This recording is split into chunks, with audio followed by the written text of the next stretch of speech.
ওই কিরে ওই কিরে ওই কিরে ওই কিরে ওই কিরে মধু রসমালাই ইত্যাদি স্লোগান দিয়ে তরমুজ বিক্রি করে সম্প্রতি ভাইরাল হন রাজধানীর কারওয়ান বাজারে তরমুজ বিক্রেতা রনি। তবে ভাইরাল হওয়ার পর আত্মহত্যার হুমকি দিয়েছেন ওই তরমুজ বিক্রেতা।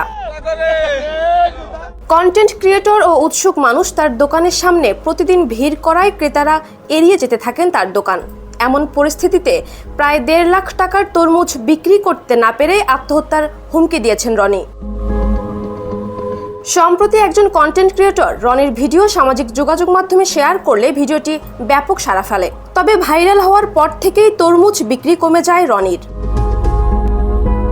যমুনা ইলেকট্রনিক্স ঈদে ডাবল খুশি অফার সিজন 3, যে কোনো পণ্য কিনলেই পাচ্ছেন নিশ্চিত ঈদ উপহার। এই অবস্থায় রোববার এক ভিডিওতে রনি বলেন, আমারে এরকম বিরক্ত করলে আমি গলায় ছুরি দিমু, নয়তো 24 তলা থেকে পড়ে আত্মহত্যা করবো ভাই। আমার 1.5 লাখ টাকার মাল পচে যাচ্ছে, আমি বিক্রি করতে পারতেছি না।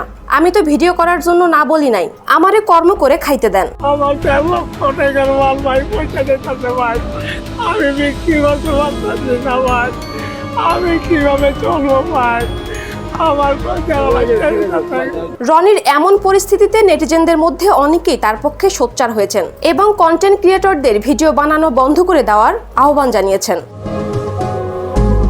এই অবস্থায় বেশ কিছু প্রতিষ্ঠান এবং ব্যক্তি ইতিমধ্যে রনির পাশে দাঁড়ানোর ঘোষণা দিয়েছেন।